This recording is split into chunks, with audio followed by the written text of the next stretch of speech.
আজকে আবার একটু ঘি দিলাম যখন গরম করলাম যেতে খাইয়ে ওইটুকুনি কোন দাও ঘি দেওয়া দরকার আছে? চিকেন, হ্যাঁ চিকেন খাচ্ছ? তুমি চিকেন খাচ্ছ? দিনে এক ছিটে দিলাম। কেমন করে চিকেন খাচ্ছ?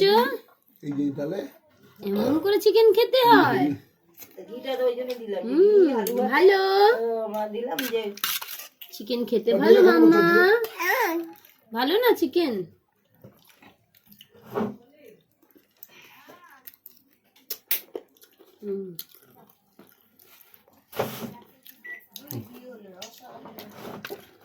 ওই দেখ হাত দিয়ে খুলছে মন্টি, দেখো কি বুদ্ধি।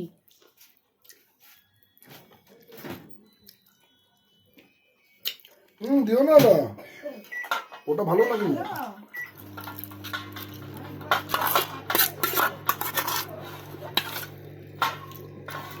এটা কে? এটা কে?